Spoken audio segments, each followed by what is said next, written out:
Babylonian captivity. We're gonna walk through it slowly. We're not gonna get through it all. This is more of a historical uh, class as far as Babylon. We're walking through all of the captivities. We've already talked about Egypt. We talked about Assyria, and now we're talking about Babylon. Real quick, let me see the hands of everybody. Oh, Sam, go ahead. If I don't see y'all hand, real quick. So if I don't see y'all hands, because I'm on the phone, I got to kind of move it, and I can't see everybody. Just hit me a quick slack, and then I'll miss it. With this second Babylonian captivity, would this be considered the Neo-Babylonian captivity, or how would you frame it? We're gonna walk through it. Okay. Want to make sure everybody can get it. I'm gonna go walk right through that path. That's a good question, though. It's a great question. So we did Egypt, we did Assyrian, and now we're at Babylon. Okay. Let me see the hands of everybody who would think that these captivities have anything to do with each other whatsoever. Like, are they connected? Nations of people who don't know each other. Do you think they're connected? Think so? Let me see your hands. If you know so, let me see your hands.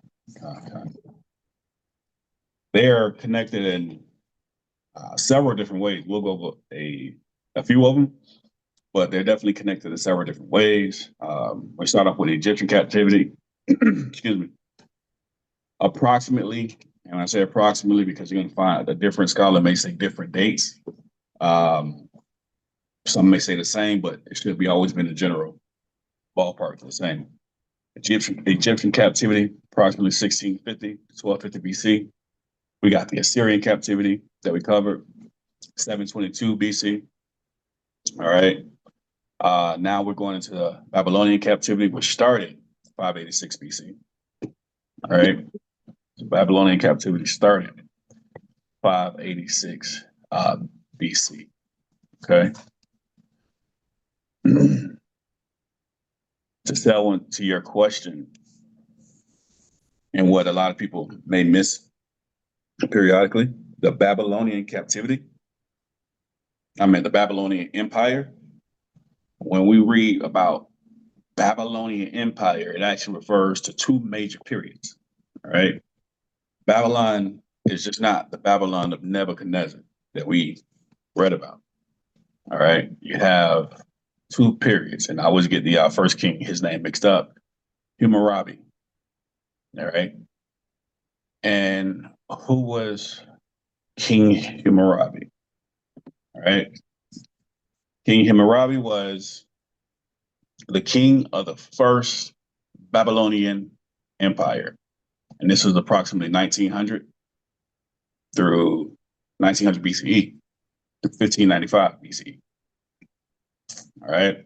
Y'all remember the Hyksos, right? Remember. Let's go backwards to Egypt. Jacob, and his 12 sons arrive in Egypt. Jacob finally sees for his own eyes that Joseph is still alive. He's not dead like he always believed all these years, right? So Joseph is still alive. Jacob gets to see him, okay?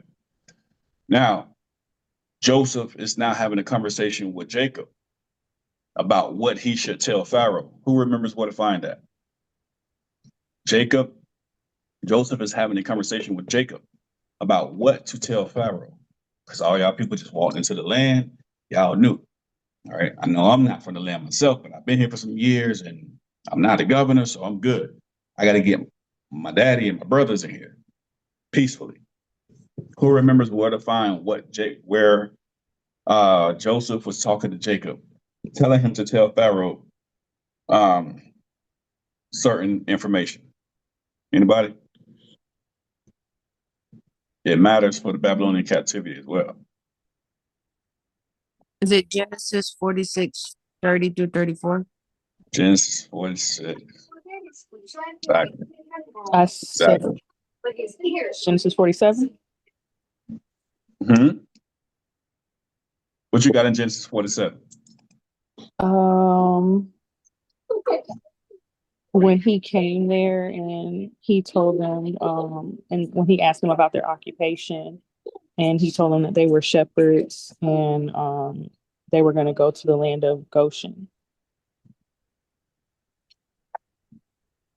That's in Genesis 47. It's in 46. 47. Read what you got. Well, who gonna be reading for me today? So I think you got multiple. Yeah, multiple. Lawson and I can read for you. Water. Appreciate it. What, Brittany? What are you talking about? What? 47 and what? You get the address.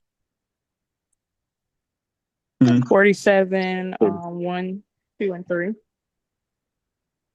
This is the book of Genesis, chapter 47, starting at verse 1, going through 3.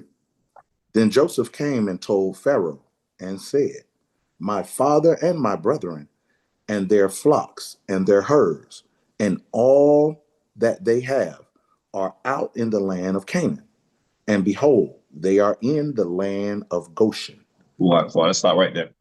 So what I was asking was, who remembers where Joseph was telling Jacob about what to tell Pharaoh? Which this is a good point to come to as well. But this is where Joseph is actually, talking to Pharaoh. The chapter where Joseph was actually talking to his dad, Jacob, was in 46, one chapter before. So they were making a plan about what to tell Pharaoh. All right, Genesis 46. Okay, sorry. I thought you had it back. I had it backwards of what you were asking. No, that's fine. And started as high as verse 29, all the way down to 34. And he tells Jacob, remember, when you get to Pharaoh, tell Pharaoh, what did he tell him to tell Pharaoh he was? The shepherd. And it goes on and say, tell Pharaoh you're a shepherd because the Egyptians, they hate shepherds, which makes no sense. All right. The shepherds are an abomination to the Egyptians. Well, why then would I tell Pharaoh, the man who got the power to kill me or lock me up in prison, that I'm something that he hates? It doesn't really add up. And so you start looking at the history, as we did, right? We start looking at the history and we see, okay, now it makes sense because the person who was acting as Pharaoh at the time was not an Egyptian. He was I know we'll say a Hyksos, but that was a name given to the people from a certain area by the Egyptians because they hated them so much, right? Kind of like a derogatory term. So what was the nationality of the man who was acting as Pharaoh? He wasn't an Egyptian. What was he? Mesopotamian, correct. But even more specific, what was he? Amorite. Amorite. So he's talking to an Amorite, right? And an Amorite, and not only just Amorite, other people will call Hyksos as well because they just hated everybody from the area, right? But he's talking to a Amorite, right? And many scholars will agree that he's talking to a Amorite at this point, who they call the Hyksos, all right? Now, the Hyksos was the rulers, basically, of the first empire in Babylon. And that old Babylonian empire under King Hammurabi was in the 1900s BCE, long time ago, right? Now we hear about Nebuchadnezzar, it's the new Babylonian empire. As someone was asking, when you see Neo, that's like the new Babylonian empire. All right. Babylon rises to power twice. All right. So King Nebuchadnezzar is the second time he gets to power. With that being said, the Amorites, aka the Hyksos, is ruling the first Babylonian empire. You guys have an idea who ruled the second Babylonian empire? Here's a mistake that I come to be seen be made in some studies when referring to this. The Chaldees, the Chaldeans, right? Those were the people who were ruling the second Babylonian empire. And a lot of times we would say that Abraham is a part of the Chaldees. You guys ever heard that before? Uh, Yes, I But if the have. Chaldees, I'm sorry, what was that? I was agreeing. Yes, I've heard that before. Con.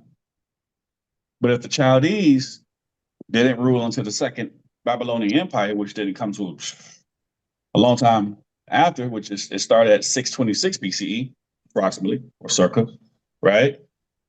Approximately 626 BCE, the Chaldees began to rule the second Babylonian Empire, or as Selwyn said, the Neo-Babylonian Empire, the new Babylonian Empire. The Amorites was ruling the first Babylonian Empire. Well, who were the Chaldees? And who were the Amorites? All right? Who are the Chaldees and who are the Amorites? Well, the Amorites and the Chaldees, they come from the kind of the same area. They're two different people. They're Semitically related, but they're not the same group of people. And one group went down into a different area in southern Mesopotamia, which was the Chaldees. And when they came until they came to rule Babylon and the new Neo Empire, the Amorites were in the western part of the area. The Amorites came from Syria and Mesopotamia. So that western portion, if you don't know how it, if you don't know how the layout looks, the map, the geographical locations, you got Syria and the western portion of Mesopotamia over here. Then you got the southern portion of Mesopotamia here. Well, in the western portion, here's where the Amorites primarily had their domain, and then the Chaldees were the southern portion, right? Why is that important? It's very important. Very, very important. Let's read Deuteronomy 26 and 5 real quick. Deuteronomy 26 and 5. Actually, let's start at verse 1. We're going to read down to 5. And again, we're not going to get through all this. We're going to slow walk it because it's going to be a lot that we go through, and it could get confusing. If anybody get lost at any point, say so. Raise your hand. If I don't see your hand in 60 seconds, like just hit the quick select here because I can't see them all on the phone. This is the book of Deuteronomy, chapter 26, starting at verse 1. And it shall be when thou art come unto the land which the Lord, which God giveth thee for an inheritance, and possesseth it, and dwelleth therein. Now, right here, okay, Most High's talking. We all come into this land. All right. This is a long time ago, long before we get to the land. All right. When you come here, when we get down here, he's going to tell them to say something very specific. Keep going.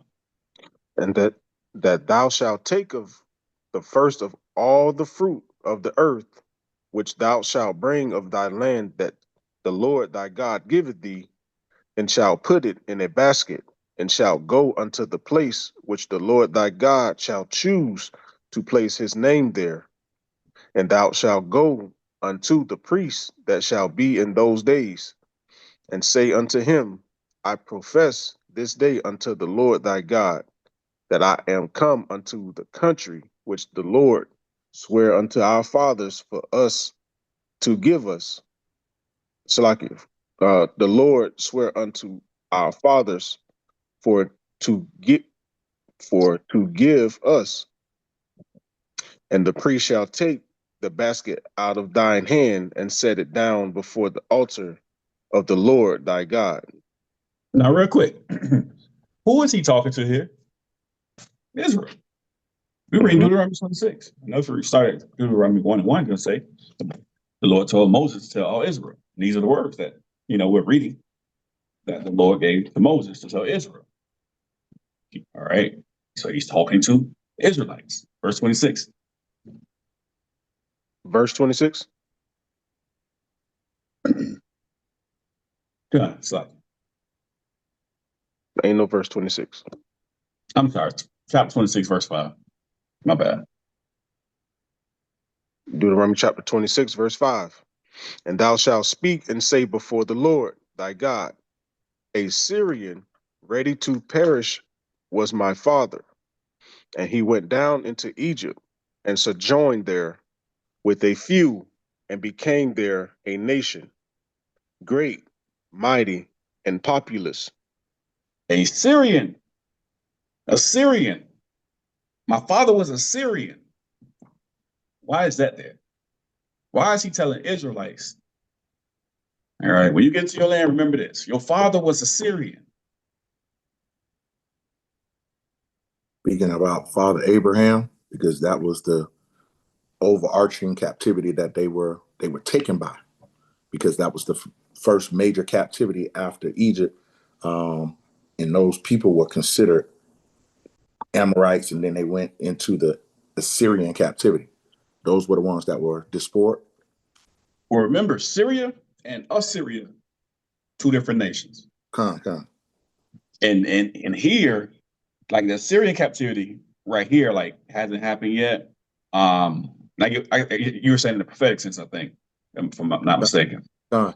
But let me read, because when you read it, it says a Syrian. Assyrian. When you look at the word, it's Syrian.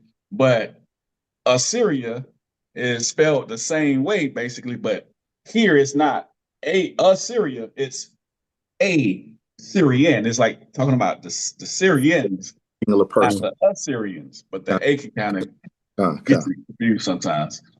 Now, with that being said, remember, where did the Amorites, where did the Hyksos or the Amorites come from? Syria. Syria. Syria. Con. Syria. Western Mesopotamia and all in Syria. And so now, at the time that we're talking about, because remember, Nebuchadnezzar is not coming to like later, way down the road, 626 BCE, in that time frame, right? That's when that's when the empire started, right? So we're talking about the first Babylonian Empire. Who was around during the first Babylonian Empire, 1900 BCE? Wild guess. Who was around during this time?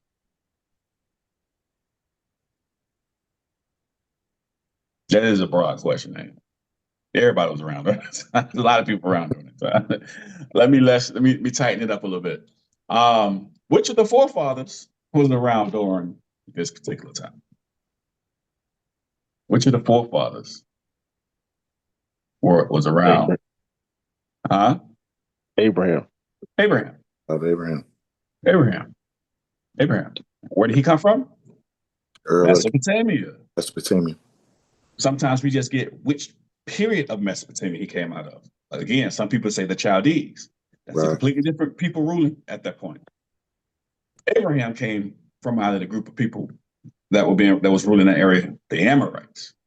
All right, or more specifically, the Western Amorites, and they came from Syria, right? They came from Syria. So now when we get to a chapter like in Deuteronomy 26:5, like confusing, like why is the Father telling us to say we're Syrians? Oh, because we backtrack the history, the forefather, the father of the nation of Israel came from where? Syria. Syria. Huh. All right. So like, Syria. Go ahead. remember the tracking of Father Abraham coming from the land of Ur throughout the Fertile Crescent, all the way tracking his way around to the land of Egypt. Mm-hmm. Okay. Yeah. Everybody familiar with Ur is? Okay. Anybody not familiar? I don't think I know what that is. Go ahead, Big Art. You got it. All right. So the land of Ur, as he's explaining the Mesopotamian area, the Fertile Crescent is like the richest place on the earth that has the most natural resources, etc. The land of milk and honey. And it's like he was saying on the eastern part of that Mesopotamian area, that's where Father Abraham went. There was some famine in the area, so he basically migrated from that land of that eastern or that southern eastern portion. He migrated west towards Egypt, and that's when earlier in this conversation that we're having now in this class, where he was having that conversation with, he was having a conversation in Egypt. So Abraham migrated all the way from the land of Ur throughout the Fertile Crescent, throughout Mesopotamia. So if you had to picture like the Middle East, as we would say the Middle East, but it's not called the Middle East. That's why we keep using the word like Fertile Crescent, Mesopotamia. So let's just say like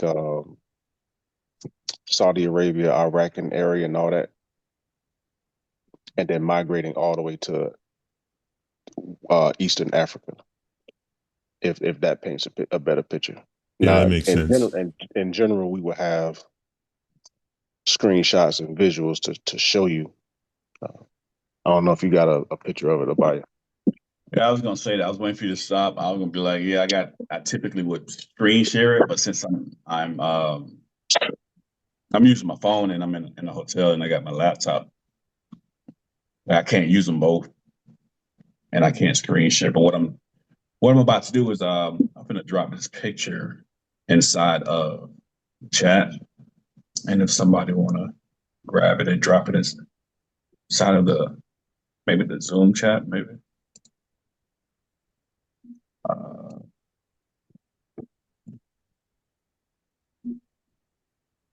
that way probably help with a visual. Let's see.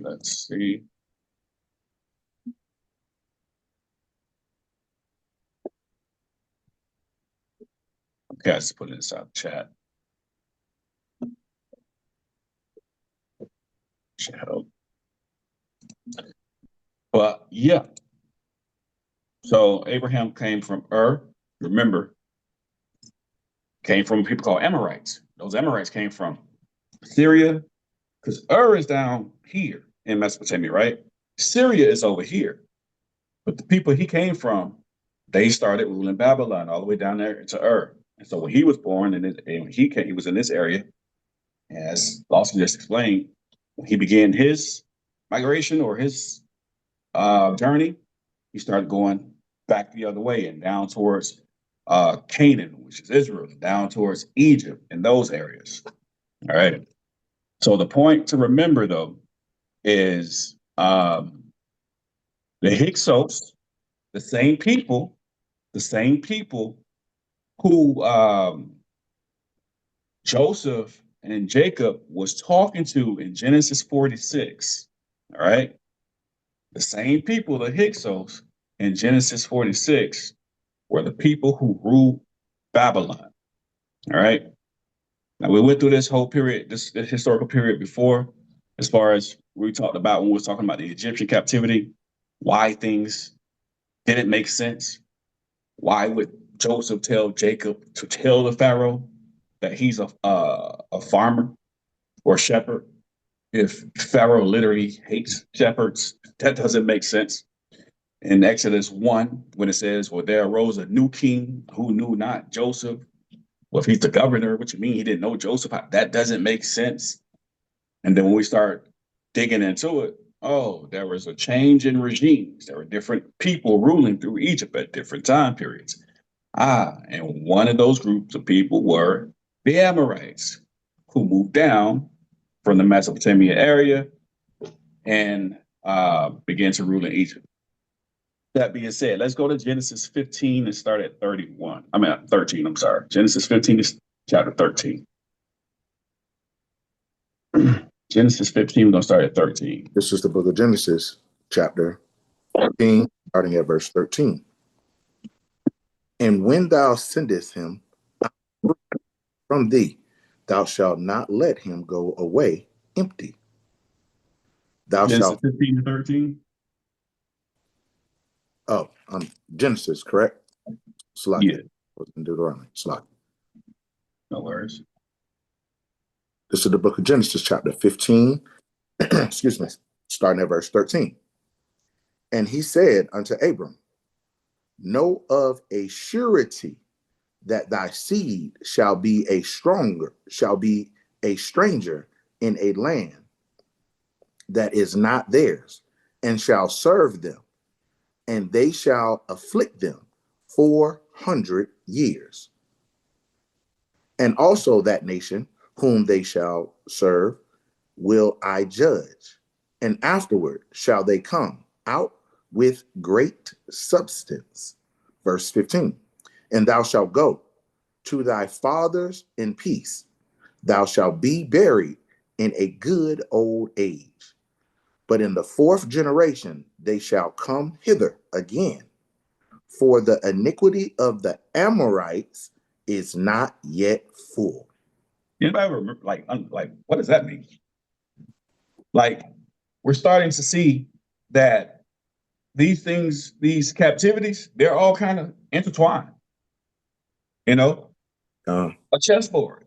People are being moved around. I can relate it more to chess because I don't know how to play chess, but y'all get what I'm saying, right? Move the pieces around. People are being moved around. uh, And we see here, Egyptians were being moved around, the Amorites are being moved around. But long before Israel went down into Egypt, the Most High has already given Abraham some type of notification that, yeah, they're going to go down here to Egypt. Then they start talking about Amorites. We're like, what the Amorites got to do with Egypt?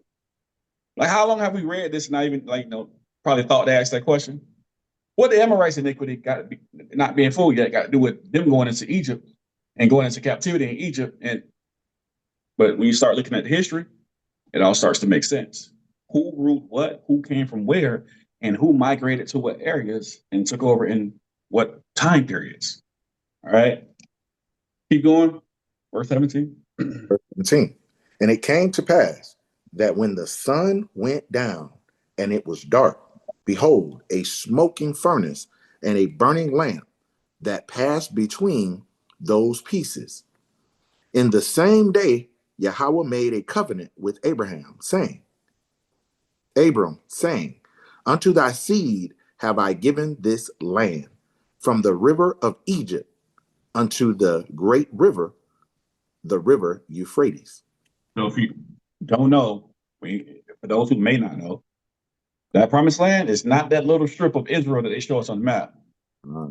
It's from the river Egypt to the great river Euphrates, meaning a part of Egypt all the way over to the Euphrates River. Israel, the promised land is a big chunk of land. It's not that little strip.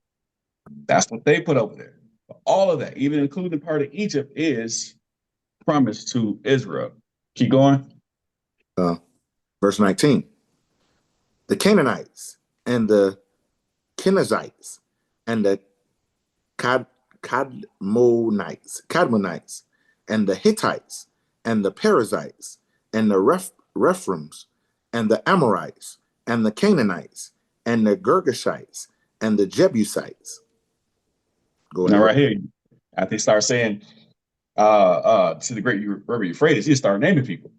Well, this is in the KJV version. But basically, you start going through these different nations that are in the area that had a lot going on, should we say.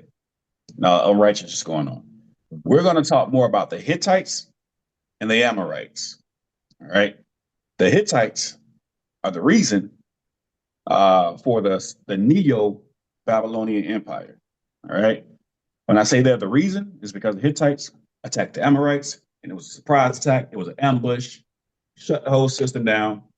And when they attacked the Amorites, then Babylon falls, it sits low, then it rises up later on. And that's where we start looking at the captivity portion for Judah. All right. Let me just stop right here, because again, this can get a little confusing. I lose anybody at this point. Anybody lost at this point? I had a quick question. It was one of the topics we hit on in the beginning, the Neo-Babylonian Empire. Saying that's the first or the second one with the Amorites or with the Chaldees? The Neo is the second one, the new one, and that's what the Chaldees, Nebuchadnezzar. Okay, the water. Anybody else? Yeah, for me, kind of lost me because I'm like, you said Abraham is from the Syrian, but yet, how is it Israel, but he's from the Syrian people? And that's why I'm kind of like confused. Okay, so Abraham was the first Hebrew, right? Who knows what Hebrew means or what it traces back to? You know how to make coffee. The Bible say Hebrews. Hebrews, not Hebrews. Anybody ever heard that Hebrews means to cross over? Yeah, I heard that One before. person? Brother, you were saying something? I think Abaya has mentioned that before with the definition of Hebrew. In short, all right. Roger, you had some? No, I just said I heard that before. To cross over. So Samuel said, well, if he came from Syria, if he's Syrian, how is he Hebrew? Because the Most High Hebrew means to cross over. I selected you out of the people and chose you to be my people. You're going to be the father of my nation. You're the selected person I chose to cross over. And from you, I'm going to build this nation, which is why in Deuteronomy 26:5, it says, tell me your father was a Syrian. Because initially, that's where your father came from. But he was pulled out and chosen to be the father of a great nation. No different than Jacob name being changed to Israel. Right. Good example. Good example. And you see that a lot because Abraham, he was changed from Abram to Abraham. Why? I need you. You're going to be somebody. Here's who I'm calling you to be for me. All right. And that was the process that the father took him through. So, my only question was the nation after the Hittites. You said it was two that we're going to really focus on. It was the Hittites and the Amorites. Okay. Well, we don't talk about the Hittites too much, but I just want to mention that the Hittites, because we see the old Babylonian Empire, then we see a new Babylonian Empire. Yeah. The reason we see that divide and that split is because the Hittites came and attacked. The Babylonians caused them to go down, and they re-emerged later under King Hammurabi. I'm sorry, Nebuchadnezzar. And so that was the role the Hittites played. All right. And we just finished talking about the Assyrian captivity, right? Well, there's a lot going on with Assyria and Babylon. They're intertangled and intertwined. Then initially, the Babylonians had the Assyrians in subjection. During the time of Nebuchadnezzar, and his time when he starts to come up, his father then reigns, then he comes up. During that time, the Assyrians had the Babylonians in subjection. Things had flip-flopped. Why? Because at the time that the Babylonians had the Assyrians in subjection, Hittites attack, Babylonians fall, Assyrians, not Syrians, the Assyrians can rise up, become a power nation. Now they're in charge of Babylon. All right, keep that in mind. Now they're going to be in charge of Babylon, because we're going to go into that a little bit later. They're in charge of Babylon. And then later on, Babylon begins to rise back up and fight back against Assyria. Y'all remember when King Josiah, that we read about, went over and fought Necho, king of Egypt? And he was killed. One of our righteous kings of Judah, went to fight Necho in Egypt. Anybody been reviewing the notes? We talked about it. I'm shaking my head. Yeah, Okay. So he goes over there, right? He starts fighting Necho. He dies, right? But why was he going to fight Necho in Egypt in the first place? Well, remember, Necho tells him, this ain't got nothing to do with you. I don't want to fight you. But where was Necho going? Necho was actually going to Assyria to help the Assyrians, right? He's going to help the Assyrians. Why? Because the Assyrians are now warring against the Babylonians. Why? Because the Babylonians are re-emerging and taking back over. All right, this is the kingdom of Nebuchadnezzar. It's starting to come back up. Judah, King Josiah goes to fight Necho. He dies. Necho goes to help Assyria. Babylon beats them up. I'm jumping ahead here a little bit, but Babylon beats both of them up, takes over, then later takes over Judah. Like all of these, Egypt, Assyria, now Babylon, every nation that we've covered so far are intertwined with each other. They're all intertwined. And the prophecies, and the reason we got to notice this boring history, why are you going through this? Because when we start going through prophecy, which we haven't really taken the class, the teachers, we haven't taken the class through prophecy heavily at this point, because this has to be known. You get to prophecy, we're going to be confused, right? Got to read the slow and the boring information. Because when you get to prophecy to see what the prophecy is saying, it's going to make sense when you understand how the chessboard was set up. Y'all follow me? Done. All right. So when you got the chessboard set up, prophecy say, hey, this is going to happen in the future and this is going to happen. Oh, yeah. Okay, that makes sense now. See why the movie made. Say it again. You can see exactly, based off where they're set up, why the moves are made the way the Most High makes them. Yeah, exactly. Exactly. Exactly. And again, if you ever watch those debates, you know, I've hosted a couple myself. Be some good information come out. But where does that good information come from? Those cuts that we like to call cuts? The long, slow, boring reading. Right? Somebody got to read it. The Most High put it there for us to read it. And that's how we understand. You'd be asking brothers, man, how'd you get that understanding? I just did what you didn't do. I didn't skip the genealogies. I read the who begot the who begot the who begot the who for 20 minutes straight to figure out what was going on. You know what I mean? Them genealogies, they do get a little lengthy sometimes. I got a question or request. The Genesis 15, 13 through 16. Mm-hmm. Can we go back through that, slow walking it? Obviously 13 and 14 seems pretty clear cut. Mm-hmm. But once we get through 15 and 16, that's kind of where I'm kind of vague on who the theys are. Okay. Now, 15 down to 21, there's a lot in there. I only touched on what we're going over today. Mm-hmm. There'll be other classes we go through that, and it's going to be a lot more. But for simplicity's sake, I didn't go too far into it. But 15, and thou shalt go to thy father's in peace, and thou shalt be buried in good old age.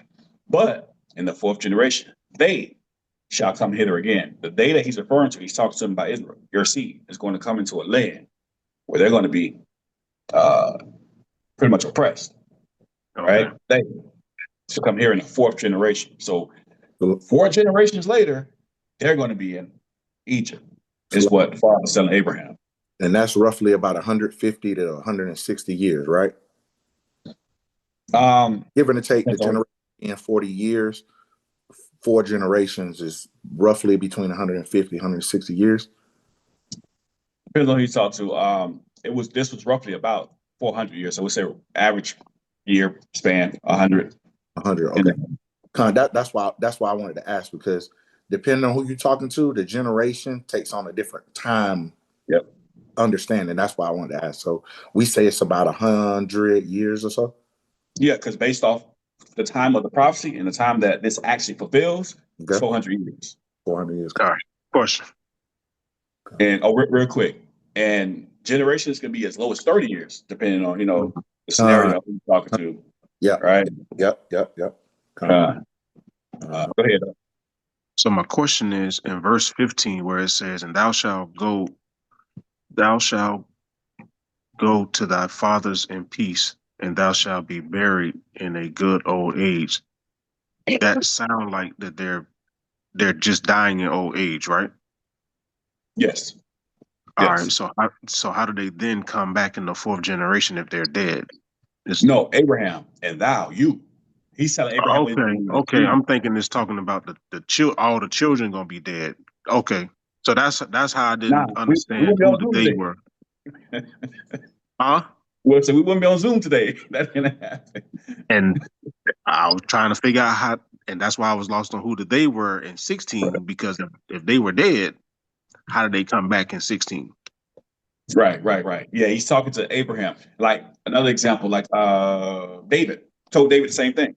All right, you're going to go and sleep with your fathers, and sleeping with your fathers is a way of saying, when you get to a nice healthy age, you're going to come over to this side, all right, and rest. And so that's what he's telling Abraham. Thou, which meaning Abraham, should go to thy fathers in peace, and thou shalt be buried in good old age. But verse 16, but in the fourth generation, they, thou was Abraham, the they is the seed, Israel, shall come hither again. Now, where's hither? Where is Abraham standing when it's stated? Canaan. Because remember, he's showing Abraham the land. Abraham's looking at everything. They gonna come here. When I'm showing you, they coming here again. When you're not gonna be here, but they will. The river Egypt to Euphrates. Right. That's why in Deuteronomy 26 it says, "Say you're gonna tell them that thy father was a Syrian. The father wasn't there to speak for himself. Y'all gonna be telling why? Because Abraham went on to sleep with the fathers when you return back in the fourth generation." Okay. No, come on. I clean it up clean. Any other questions? Ask them. Don't hold. Babylon has a lot of information, and even when we finish up the entire, Babylon is probably one of the most. Babylon in America. It's probably no wrong too. It was going to be but Babylon in America it has a lot of information. So even at the end of this, we're still not going to be. We're not going to go through everything, but the goal is to you to understand the captivity. What happened? What led to this captivity?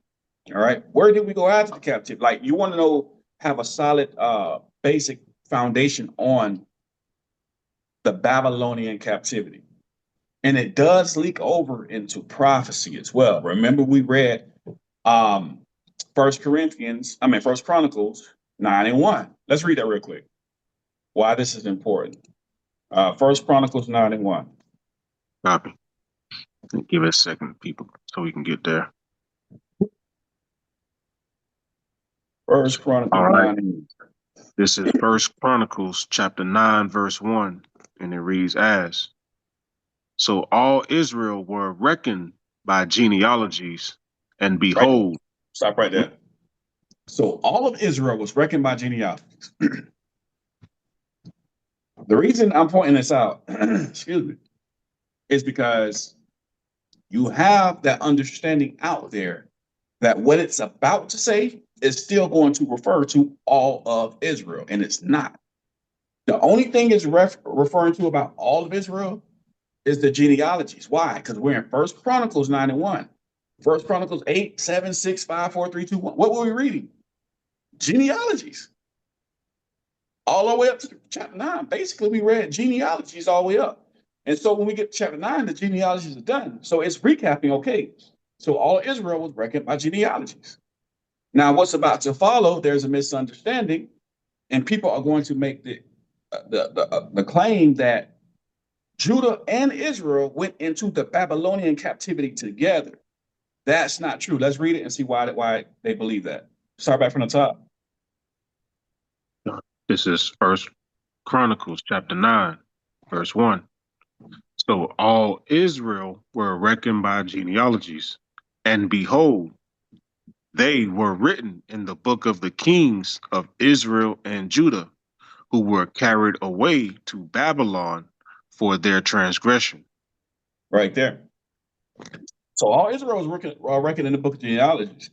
And behold, they who? Israel and Judah, were written in the book of Kings and Judah. All right, Judah, come on. What about Judah? Judah, who was carried away to Babylon for their transgressions. I literally had an hour and a half long conversation where somebody says, this is proof they were both in Babylonian captivity together. Here's the problem.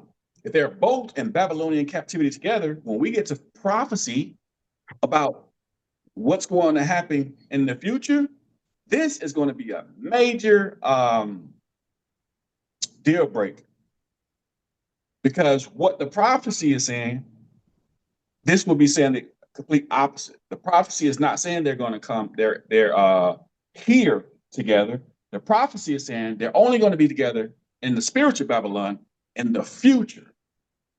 And if you can prove that they were here already, that means that this already happened, and what you believe to come in the future is not to come. You know who teach that? If that wasn't confusing, if it was, just let me know. But you know who teach that? Preterists. Y'all heard of preterists? We talked about them before. People who believe everything's already happened before. They believe Christ has come back. I don't know where yet, but well, I know where he at. I don't know who he had on earth, like physically as a man, and what kingdom he's ruling, because I ain't seen him. Like Fox ain't cover it, CNN ain't cover it. I ain't seen it on YouTube or TikTok. I ain't seen it nowhere, right? But they teach this has already happened already, which is weird. Okay, they teach the judgment. Everything's already happened. I don't understand. I'm still trying to wrap my brain around it. Don't make sense to me, right? But anyway, they teach that. And they come here to teach in 1 Chronicles 9:1 that Israel and Judah has already been in Babylon together, making all the prophecy that you believe in, everything Revelation say, null and void. Now, how do we know that this is not? Because if you just sit back and read it quickly, it does seem to say that. It's not. I'm not going to pretend like I don't see why they're saying that. I can see why they're saying it. So all Israel was reckoned by genealogies. And behold, they were written in the book of the kings of Israel and Judah, who were carried away to Babylon for their transgressions. This is why when the scripture says, study to show yourself approved, that you may rightly divide the word of God. Remember, all scripture, there is no periods, exclamation marks, commas. You had to know how to rightly divide, meaning literally dividing. Y'all remember the example we gave about swimming? Danger? No swimming allowed, no swimming allowed, danger. Y'all remember that example? Or danger, no swimming allowed. Well, you read the sign, danger, no swimming allowed. Okay, well, we can't swim.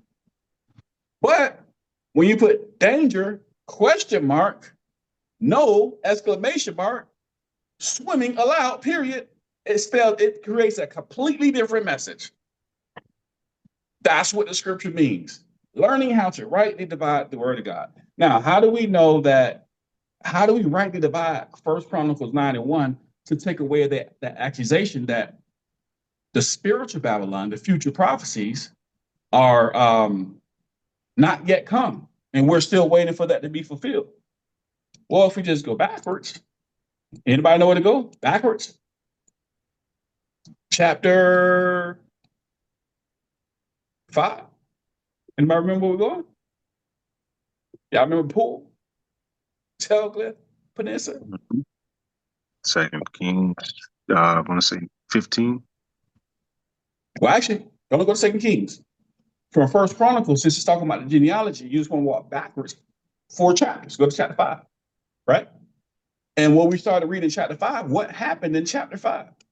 Remember. Go ahead. Starting at verse 18 through 26. The Assyrians came and took the northern kingdom already. The northern kingdom wasn't even there. They already gone. They was in the Assyrian captivity when we were getting ready to go into the Babylonian captivity. So we couldn't have been. There is no biblical proof because the Bible tells us they was with Assyria. All right. Paul had came and got the northern kingdom of Israel. And then when we get to chapter 9 of 1 Chronicles, well, now it's talking about going into Babylon. Well, there is no northern kingdom. It's Israel left. There's only Judah at this point. It can't be talking about they were in captivity together. So now when we start reading through Jeremiah, when he's talking about a future prophecy in the last captivity, it's going to be a physical and a spiritual captivity at the same time. And both kingdoms are going to be in captive together. And this is how it's going to play out. The Lord's going to come and deliver you, right? But not until both kingdoms are in captive together. So they come over here to 1 Chronicles 9:1 and say, no, both kingdoms were already captive together and the Lord already came and delivered you. Oh, well, you just stuck where you at in America and go to work tomorrow. And there's no hope for you. I don't know why they even want to teach that, but that's what they teach. But again, to beat the dead horse, all you got to do is walk backwards 5 verses. And it literally tells you Assyria came and got Israel. So Israel was not in Babylon with Judah. It literally spells it out. All right. Again, if there's any questions, stop me. We're walking through more of history to support scripture in this lesson. And there's going to be a lot of notes of history in the lesson. But if you don't ask questions, but later say, I was confused. If you don't ask questions and later say, I just didn't get it, when this is the time to ask, that's your fault. All right. Especially since we've been talking about going into this Babylonian captivity for about at least a month now, right? We talked about it for at least a month because we put the class off several times, pushed it back for about a month. You guys were told, be prepared. It's going to be a lot of information, more so than the Syrian captivity. And then when we get to Rome, it's going to be more than this. All right. Any questions? Everybody good? All right, cool. Done. Okay. All right. Quick notes I got. The Babylonian captivity is 586 to 538. Now remember, this is not when the Babylonians began their empire. This is when our captivity started. All right, roughly 586 BC. Okay. I find that a lot of scholars agree on that date. I hardly ever see a date outside of 586. So 586 BC. The Babylonian captivity was one of the most significant events in Israelite history. It was a period when the kingdom of Judah was conquered by King Nebuchadnezzar II, right, of Babylon. All right. The first temple was destroyed, and many Israelites, including prophets, were taken into exile in Babylon.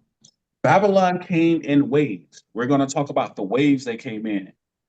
Anybody know how many times Babylon attacked Judah? It came in waves. 3.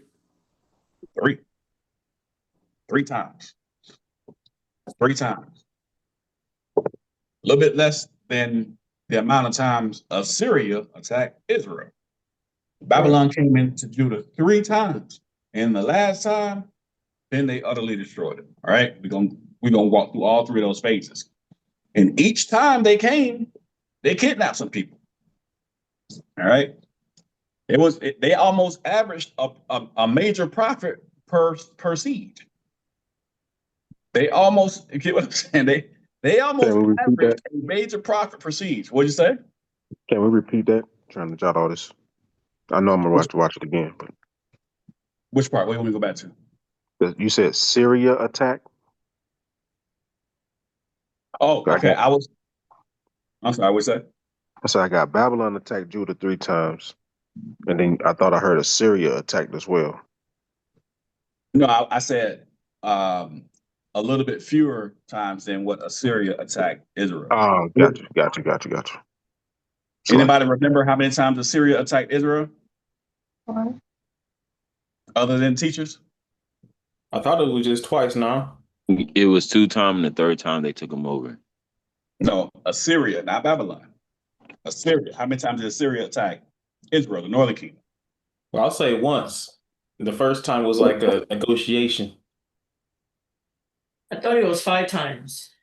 There we go. The first time you're right, Roger, was a negotiation. But remember, Poole went back out into like the wilderness area, and he was there for about 30 years, just waiting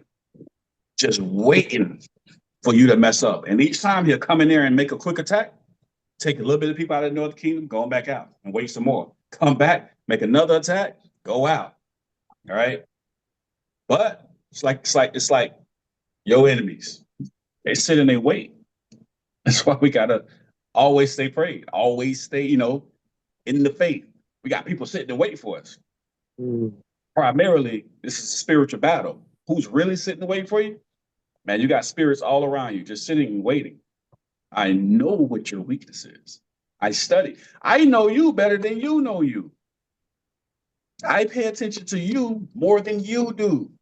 So I know your weaknesses more than you do. You can't understand why you keep falling to the same temptation. Because I studied you more than you.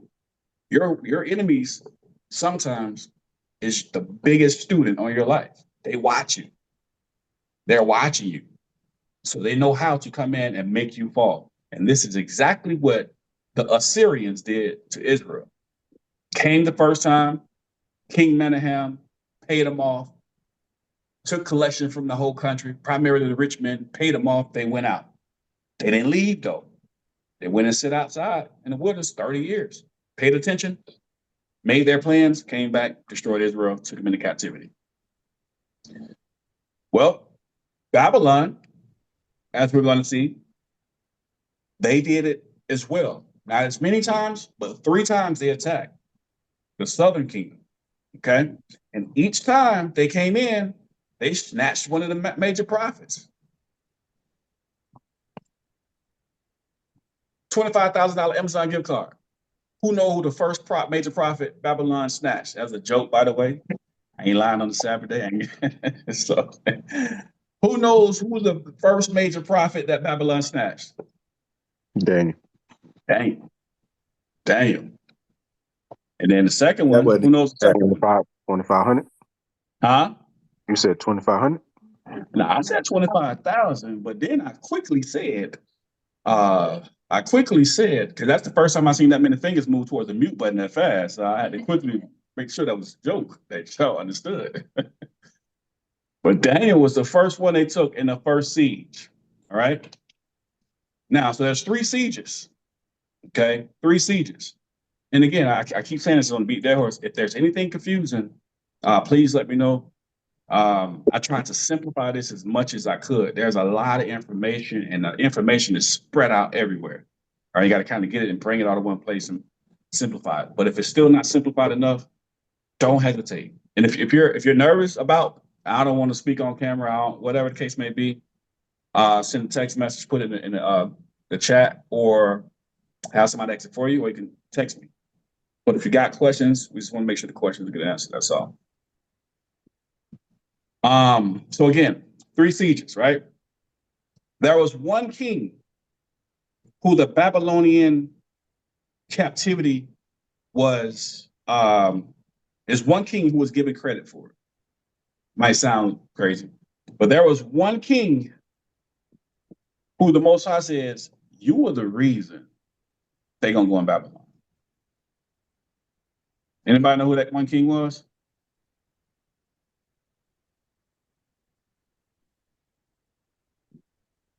Not even Jeroboam. Ain't that something? Not even Jeroboam. This would have been a southern king. Yeah. Been the southern kingdom. King Manasseh. King Manasseh said to be the most wicked king to ever rule in Judah. King Manasseh was different in a bad way. It was different. All right.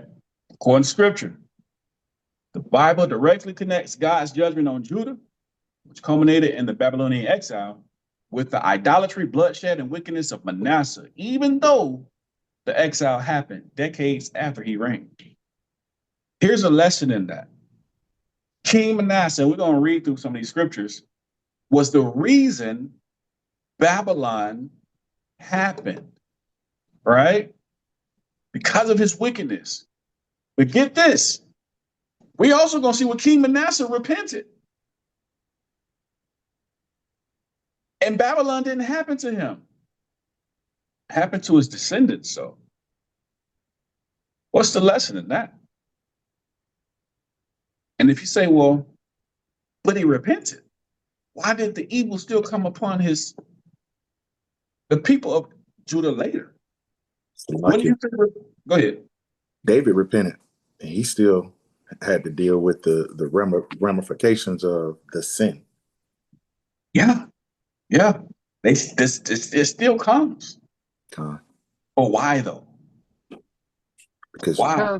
Sin is infectious. Hold on, I heard 2 of y'all at once. Slacky sister. Because the Most High said that whatever you do and all the laws and everything that He gave us, He gave it throughout your generations. So even whatever you did, your curse and your blessing is basically going to follow your generations. That's true. That's for iniquity, not sin. All right. Who remembers the difference between iniquity and sin? The perpetual practice of committing a sin. Right. iniquity is like when Christ said, "Flee from me, I never knew you, you workers of iniquity." That means you kept going. You wasn't a just man that fell 7 times and got up. You was just in your wickedness each and every day. This was planned, all right, premeditated. You knew what you was doing. Yeah, I had it. The sin is, I messed up. Let me repent and go. You said something? No, I think Sister Rochelle had it. She was saying it. We were talking at the same time. Oh, go ahead, Rochelle. I was gonna say that sin is infectious, like it spreads like wildfire. Yeah, that right there, that right there. Okay, let's hit that. What she said is the reason Babylon still happened. Because remember when we went over Ezekiel, and so let me pause real quick. If you're new to the class, a lot of you hear me referencing, remembering the things. It's stuff that we've already covered and have in notes, which is why I'm not going through strong detail of it. The biblical basics, we kind of go through the refreshing and the basics of everything, but then on the Sabbath, we go through a little more. So if you get confused on anything as well, even if you're new, don't feel like I can't ask. If you got a question, we'll still go backwards and touch on that as well. But remember in Ezekiel 18, he says a man who turns from his righteousness to sin or iniquity, what happens? None of his righteousness is remembered anymore, right? But a wicked man who turns from his wickedness to his righteousness, none of his wickedness will be remembered anymore. So if Manasseh turned from his wickedness unto righteousness, why then was the iniquity still remembered? Because the Most High is not a respecter of person. Word. No, he's not. But he said in his word that if you turn, which Manasseh did, and Manasseh repented. Manasseh actually went to prison in Assyria. Well, under the Assyrian Empire, they put Manasseh in prison in Babylon before the Babylonian invasion. So he didn't go to the Babylonian captivity. He just went to a facility that was ran by the Assyrians, who was in charge of Babylon, if that makes any sense, right? But he repented from his sins, came back and started cleaning up Judah and everything. Repenting, knocking down idols, like we ain't doing this no more. The Lord our God is the one true God. Huh? Already spread. Go ahead. Can I give a precept for that for the iniquity? It says in the book of Go ahead. The book of Exodus 25, where it says the iniquities of the fathers will be on their children, third and fourth generation. Yeah, the iniquities, which means what? The continuation of your sins. The question is, Manasseh stopped sinning. He repented. I thought I heard it somewhere. That's why I was like, go ahead, throw it out. I thought I heard somebody. I thought you were going to say it. Somebody said it. Because it spread to the body. And they started sinning. That's why he repented. That's why he had to come back and tear down idols and destroy this, because the people had took off with it. They already had it. Manasseh repented, but his wickedness had already set infection into the body. Right? Already, this is why I say this a lot when we talk about gossiping and talebearing and whispering. This is why the Most High hates that so much, because once it's out there, even if you repent, even if you say, you know what, I was wrong about that. You know what? That sister ain't that bad. That brother ain't that bad. I was tripping. I was in my feelings. Somebody always gonna keep it and keep it going. The person who you talked about can come back with all the proof, right? And be like, I got proof that didn't happen. Here's the proof, A, B, C, 100% facts. And most people might be like, all right, I believe, okay, he showed proof, cool. But it's always gonna be the 1 or 2 people. And all it takes is a seed to grow into a tree. It's always gonna be that 1 or 2 people who keeps it going. Which is why Christ said what? In Matthew 18. Got a problem with your brother? Go to your brother. Go talk that thing out. Why? What was he quoting? He's quoting Deuteronomy, the 1st chapter. All right. Take him to church. Talk to him. Because once you put what you put out there, it ain't coming back. How about Coming back.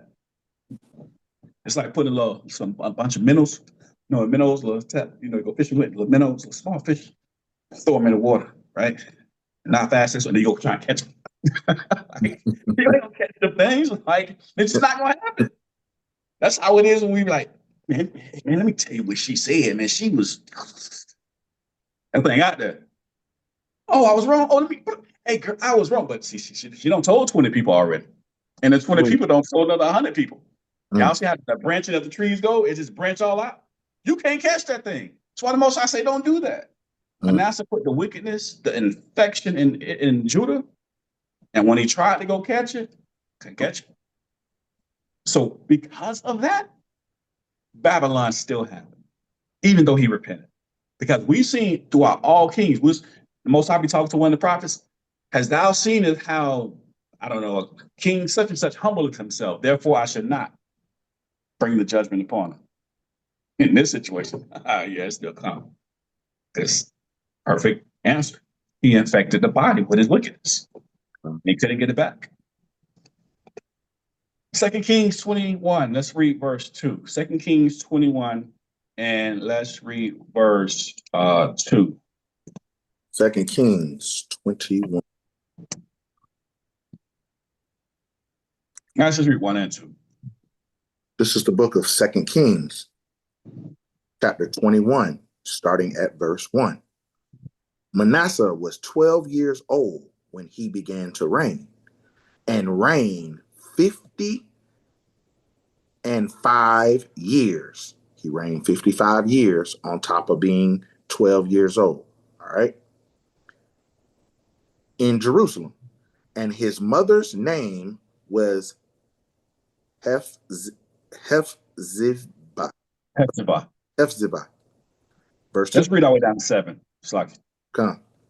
And he did that which was evil in the sight of Yahweh, after the abomination of the heathen, whom Yahweh cast out before the children of Israel.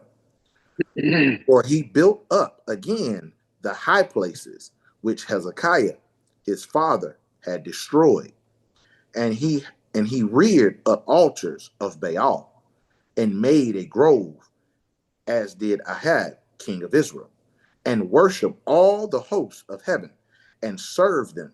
Real quick, does anybody not know what a grove is? Everybody familiar with what a grove is? I thought it was a garden. If it's like an orange grove or a peanut grove, yes. I don't. I'm a country boy, man. We go to the country, man. And tell me you're from Florida without telling me you're from Florida. Hey. So a grove is they will go out and have this grove, this nice garden, yes, but the trees will be carved into idols. They will be the queen of heaven or whoever else. And you'll literally walk out and see idols everywhere. Like they'll be like standing like people. You'll literally be like, oh wow, what is? Today we see groves, but in different ways. Back then, you'd have been, let's say it's sunset and you walking down, you eating you a orange, and met around and walked into a grove and just start running. Like, what is that? Because they just standing there. And there's all type of idols. And they may have them designed and decorated differently. They may have a grove and the idols in the center. They may have this big giant false god there with decorated fruit trees and flowers and they beautify it. And that's the grove. It's idolatry. They're paying homage to idols. So it's pretty much like carved trees. Does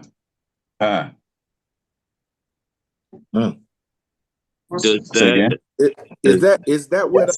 Yeah. Go ahead, bud. is that where people? Go ahead. Is that where people like carve? Would that be similar to people carving like their names into trees and stuff like that? Would that also constitute as like form of idolatry or worshiping like other gods or anything like that? No, not carving your name into a tree, not like that. Matter of fact, one of the ways that we can prove that we are the Israelites that the Bible speaks of is because people carved their names into it. One of the oldest, if you those who don't may not know, one of the oldest Baptist churches up here in Georgia, actually that was built by slaves.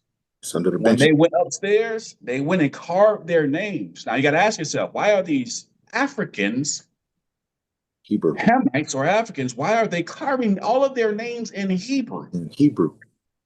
What did they know that they wanted the rest of the world to see one day? They're carving their names in Hebrew. And not on top of that, scholars say it was not just Hebrew, it was Hebrew cursive.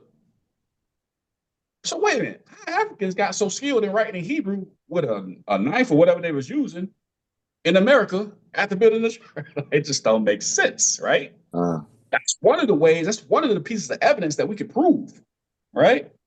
That, not to mention the records of the names of those who were on the ships, not to mention if you go to somewhere like Puerto Rico, who literally, I think, be the first, I believe the most, have the most artifacts of anywhere proving lineage, right? Prove you're Israelite. First off, I don't even take on that debate no more. I can care less what you think I am today. How about this? Let's just talk about keeping God's laws and just doing what the Father say. We can talk about that later. But if you're willing to have a conversation, we can have a conversation and we can show you scripture, first and foremost, history, artifacts, science, prove it, all of this. But we get it. When you say something that's not well received by the world as a whole, no matter what you say, nothing's going to make sense. Absolutely nothing is going to make, no matter how many facts you show, nothing's going to make sense. You know what I mean? My brother Lawson can relate to this because, you know, we talk Jordan, LeBron. No matter how many, the same difference, right? Nothing make, I'm just playing, I'm messing with the brothers. So with rubbing the head. Just I'm joking. But that's what happens though. So there's plenty of proof. I can't remember what year it was, but in Puerto Rico they found, I don't know how many stones, carvings upon carvings, all of the Hebraic writings. Like, wait.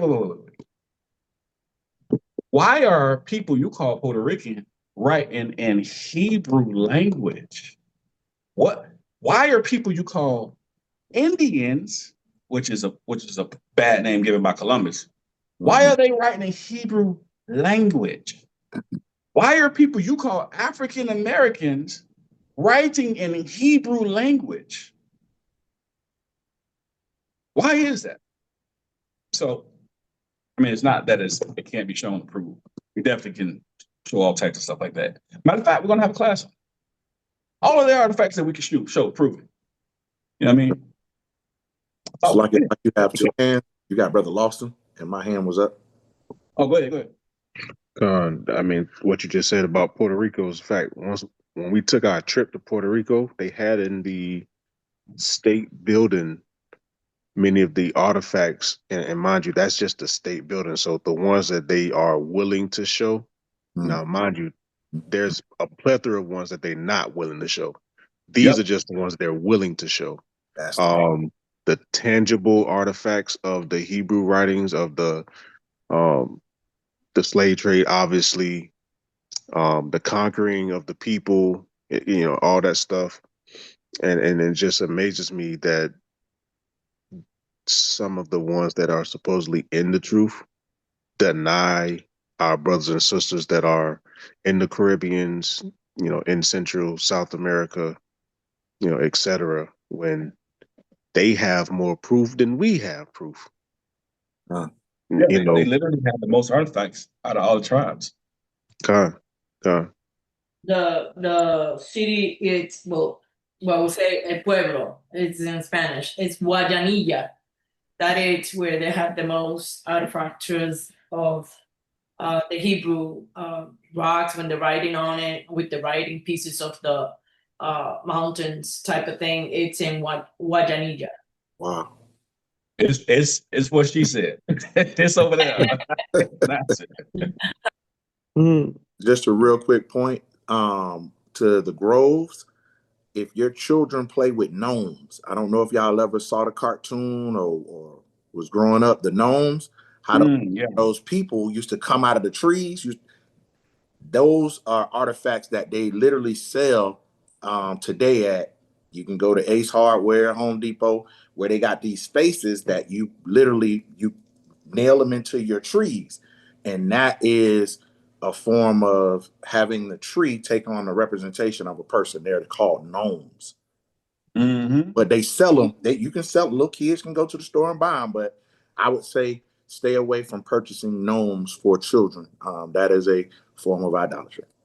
That's a good point. I forgot all about the gnomes. As a matter of fact, those gnomes, they have them carved in wood as well. Out of wood, yes, they are made. Right, they have those carved as well. Be careful on different artifacts you put in your home. It's a Deuteronomy. I want to say 9. I have to go find it. It's not coming back to me exactly where, but one of the laws state about having these idols in your home when they're supposed to be destroyed and burned, right? And a lot of times we just, oh, that's pretty. I'm saying this elephant that they worship right here.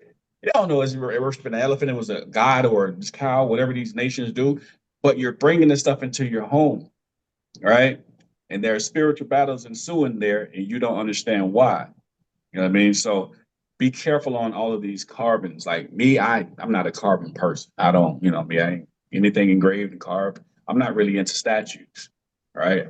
If regeneration is a real thing, hopefully I was one of the ones at the Golden Cow. I don't really like statues. You know what I mean? But I always remember that out of the law because I see you walk into a lot of houses, there's carvings and things everywhere. Be careful on those. Not saying that every carving you get is an idol. It's not what we're saying. But what I'm saying is be careful because you need to know what's sitting inside of your house, especially you brothers who are the heads of your homes. It's your responsibility spiritually to know what's taking place inside of your house, right? So definitely be careful with that. Was there any more hands before we start back? Let's get back on it. No, we stopped at verse 4. Okay, time. Just for I don't see my brother Tavion, but time check is 11:40. Verse 4. And he built altars in the house of Yahweh, or which the Lord said, in Jerusalem will I put my name. Hey, stop right there. So God forbid I ever find out my wife was somewhere else with another man, right? Okay. Me personally, there's a way I go about things. I'm like, why is he using that example? Because it's the only example to be used. Because we are what? We are the bride as a nation. We are the bride. And how do we honor our husband is what? To worship, right? And spending time with our God, right? The nation is the bride. So let's say, God forbid, my wife was another man. Me personally, I would be, okay. That dude, I ain't really got nothing to say to him. I don't. You're like, what? You tripping? I ain't tripping. I ain't really got nothing to say to him. You don't owe you nothing. He don't owe me nothing. You don't owe me nothing. At all. But if I came home and you was in my house. Come on, Shields. Come on, Valerie Shields. Man. Oh, wow. If you're inside of my house, now we have a problem. Watch this. We just read, and he built altars in the house of God. He built altars to other gods inside of the house of the Most High God. Eesh. Now, when you was out there on the street and whatever the case may be, hey, I expect wicked men to do what wicked men do. That's how the world works. So I know that my wife is wicked too, and this is an example, okay? So that's just hypothetical. It's just to say, right? Let me not use me. Let me use John Doe, right? Now I know my wife is wicked too, right? Okay, so cool, we do that. But the problem, there's something in my mind different if you in my house. You came in my, bro, I ain't even know. Wait, put the AR, the shotgun, and the pistol down. Nope, got all 3 of them. You add up in the go at this point. Oh, he crazy. Am I? Look at what the Most High did whenever. Do we really understand the judgments of the Father? We really don't. I had to meet the maker. We really don't. Matter of fact, in Matthew 18:7, when he said, before you offend a little one, tie a millstone to your neck and drown yourself in the sea. I went and researched and read what would happen to a person if they tied a millstone to their neck and threw themselves in the sea. So if your neck didn't just automatically break, all right, by the weight of a millstone. If you don't know what a millstone is, it's a giant stone that they tie to the donkeys and they walk them and they turn and they grind stuff up. It grinds. It's an extremely heavy stone. They use for grinding. They should be able to tell you this. We just had this class last biblical basics. They should be able to tell you. They should be. They should be. I'm doing them a favor. Don't walk them through it. Yeah, you're right. You definitely right. I forgot. Should be to say that. But so that way I ain't gotta go through that then. I'm just gonna skip forward then. So with the millstone, he said tie it to your neck. So I'm looking and reading like what Real would quick, happen? sorry to interrupt. Could you go over it for me? I don't remember that. Okay. No worry. Oh, that's right. I Appreciate thought you were that. the voice of the Lord. Well, I was like, wait a minute. You see what I'm saying? Hey, thou son that is teaching us. Go through it. Like you look up, yes, is that you, Lord? So a millstone is a can somebody Google that picture and put it in the chat as well? A millstone, as if we haven't done it already, but a millstone is a giant stone. And it's kind of, can y'all see me? It's like, imagine like flat, right? Imagine a quarter, a giant quarter, big and round, right? And then there's like, imagine a stick. And at the end of that stick, there's like two donkeys. And they'll hit the donkey, and the donkeys will walk, and it'll turn the stones. But what the stones are doing, they're designed to crush, right? They're designed to crush and grind. Okay. Well, what that's saying is there's a very heavy weight to that stone. Okay. Christ used that stone as an example. If you do something to offend a little one, there you go. There's another example right there. There's a millstone. If you do something that offends a little one, you over here gossiping, you don't ran somebody from the truth, you ain't whatever, right? Doing stuff that you know ain't right. And then when you get to that judgment, Christ said, you know what is better for you? To take that picture right there that I was showing y'all, put a rope on it, tie it around your neck, and go cast yourself into the ocean. First off, put it on your neck. Now how you gonna be even pick it up? That's the first hurdle. How you gonna pick it up? Hey, I need about 25 people to come pick the stone up. But he says, better for you to do that than for me to judge you. That's going to be a better fate for you. At least you have now turned the other cheek. I remember the lesson. What does it really mean? You have now turned the other cheek.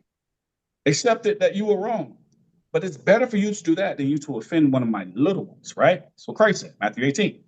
Now, when you go in that water, depending on the depths of the water, before the water can even crush your body, right? There's all type of, I forgot the name. I got to get my notes. I forgot the name of the little thing. There's these little things that literally eat you from the inside out, right?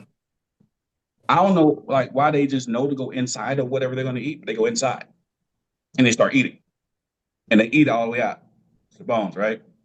It was talking about the pressures of the water, the bulging of the eyes and the pressure that's going to be put, you crumbled up. You ate up by whatever the little things is waiting for you down there. You crushed up, all right, and a slew of other things happens to the human body. And Christ knew this. But guess what? If you choose to offend the little one, just tie it to your neck and throw yourself in the sea. You'll be better off doing that than for me to judge you upon the return. The vengeance is going to be real. I don't want my people being offended because I want them in the kingdom. You better not be the person to push anybody out of the kingdom. I know there's brothers who feel like, if they're going to beat her, they're going to beat her. I don't take the same stance, okay? Now, with that being said, we're talking about Manasseh literally bringing in other guys. He's bringing in other men, other husbands into the house of the Most High God, right? Hey, for y'all who have seen that show, what we watching? Godfathers of Harlem? Godfathers of Harlem? What if Mammy brought in another man and Bumpy Johnson called him in? Can you imagine, right? Just imagine what's gonna happen, right? If y'all ain't familiar with the show, Bumpy Johnson is like this. He's the real life person, real life figure, but a gangster who killed everybody. Just keep going kill. Yeah. Just what's gonna happen, right? But why though? You brought another man in my house.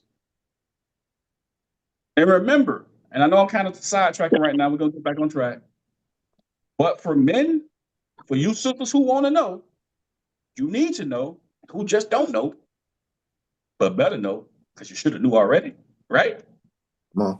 For men, the respect factor is higher than the love factor.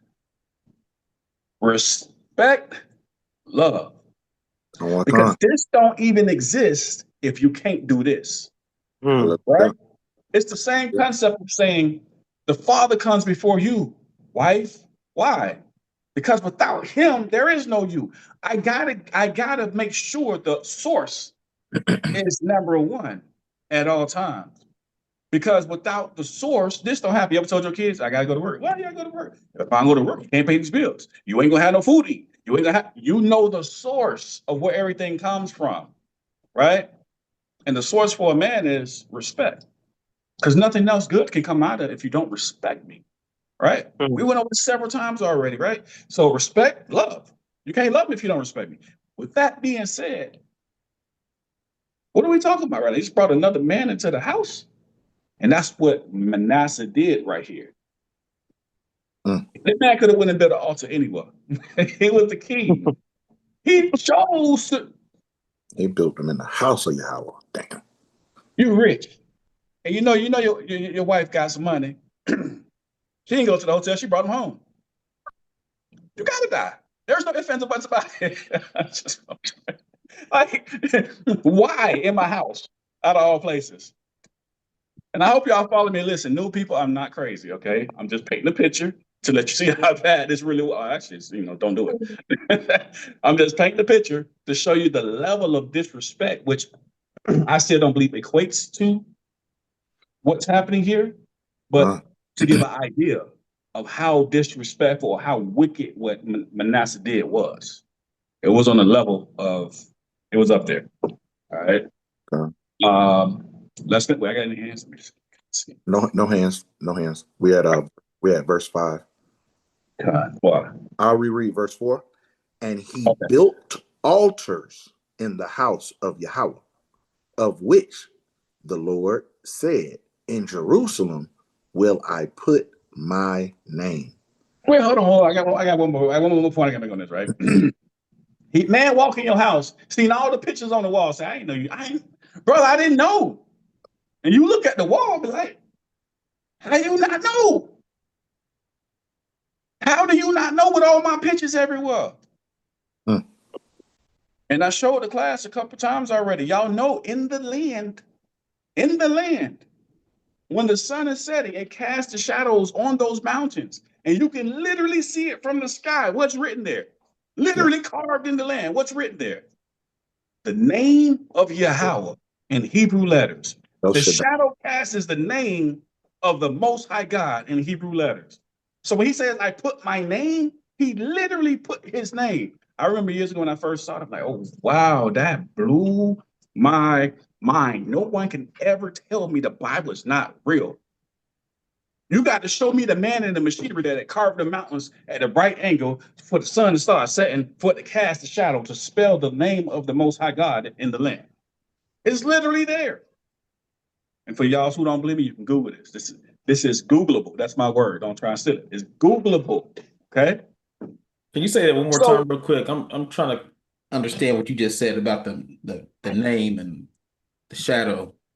Oh, okay. I thought you wanted me to say Googleable real quick. Like, he must be recording. He's trying to patent. So the mountains, right? So just imagine mountains and the way the mountains are shaped, as the sun is going and it's setting, the shadow casts over the mountains. But from the sky, when you look at the shadow, it's the Hebraic letters spelling out the Most High, the name of the Most High God. It's literally when he says, I put my name there, his name is literally spelled out in the land.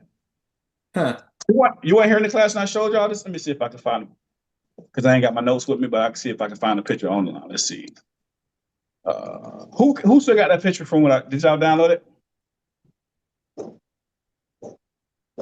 I got you.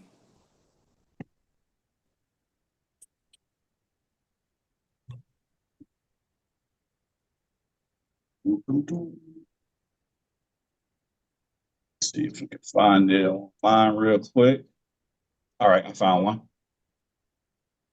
I found a couple, but I want to see if I can find the real one when I got. Hey, Brother Solomon, can you please put that back on the screen? Yeah.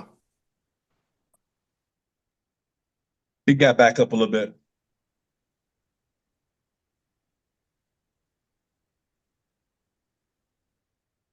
Oh, that's I'm looking at the wrong screen. My fault. Yeah, that is it. It casts the shadow just like that. There's actually a real one from the sky you can see too. I don't have it here with me, but I can actually put it inside the chat when I do get back home. But that's what it casts, right? Now, the question I was asking, who actually, I'll put it in the chat when I get home, when I get my well, actually, here it is right here. Hold on. Matter of fact,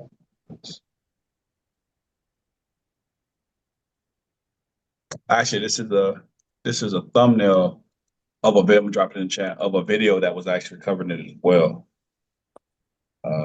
It's in the chat. So again, you walk in my house, my picture's on the wall. How you say you not know this is my house? How you not know this belongs to the Lord? His name is literally, physically in the land. In the land. Wow, what a coincidence. Peace. All right, I won't fun. Go ahead, let's stop it. Verse 5. And he built altars for all the host of heaven in the two courts of the house of Yahweh. All right, I got to stop again. Not only did he build altars, he built altars for what? All the hosts. He was a whore. He was a male whore, a spiritual whore. Oh my God, brother, what you saying? I'm saying the truth. Does the Bible not call us whores and whoremongers if we're going in? I'm sorry, but I understand. I grew up in the Christian church too. I know certain words were forbidden, but the Bible said it, so I'm gonna say it. The man was a spiritual whore. He didn't just go a whoring with one God. He built altars for all the hosts of heaven. He wasn't like the other kings. The other kings, I'm just gonna worship the Queen of Heaven. I'm just gonna worship Baal. I'm just gonna worship this one. He worshiping all of them, and I'm gonna bring them all into the house. Now you walk in the house and you see 5 men in your house. Not the whole block got to die. Everybody got to get involved at this point. Oh, now I'm making light and joking of this, but guess what? That's what happened. The Most High saw several other figures in his house, and guess what happened? The whole nation had to pay. The entire nation paid for it, including the prophets. As we're going to see in the first siege, Daniel, second siege, Ezekiel was going. They were trying to get Jeremiah too. They were trying to get Jeremiah. He ain't actually go, but they, the thing is, some of the prophets went, including all the people. So now you in here, several men are in the house, all the hosts of heaven. For real, Manasseh. But you couldn't stop at one, which even that would put you to death. The Lord will kill you for that. You went above and beyond. Okay. Keep going. Verse 6.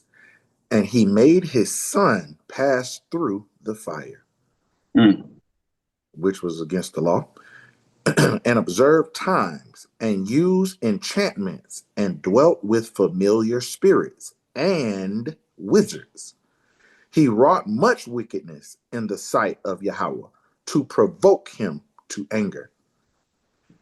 And he set a graven image of a grove that he had made in the house, of which Yahweh said to David and to Solomon his son, in this house and in Jerusalem, which I have chosen out of all tribes of Israel, will I put my name forever.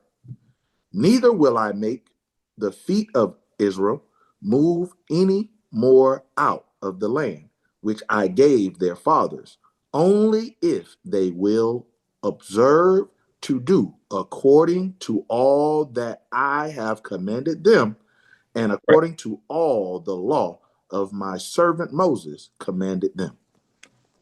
Keep going, verse 9. Verse 9. But they hearkened not, and Manasseh seduced them to do more evil than did the nations whom Yahweh destroyed before the children of Israel. They were more wicked than the other nations. Sheesh. We Israelites, we the best on the planet. Well, you were called to be the best.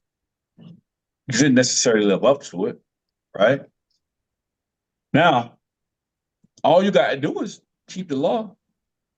Don't be fooled. Don't let pastor, deacon, the bishop tell you keeping God's laws is done away with. It's too hard. It's captivity. It's slavery. Hey, how hard was it for you to get on here at this class and observe the Sabbath? Wasn't that hard? How hard was it for you to show up at one of the feasts and party and play games and eat some food? Not that hard. How hard is it for you to love your brothers, love your sisters? It's not.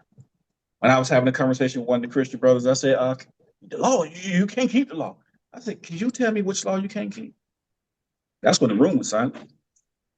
God, I really want to know which one you can't keep. We've heard and regurgitated so much about the law being bondage and we can't keep it. We just said, okay, since we can't do it, we just ain't gonna do it at all. Do you teach your children that lesson? Listen, son. Listen, daughter. You can't pass a test. Just don't do it. Just take the F. Like, if you think about the logic behind it, it don't make sense, right?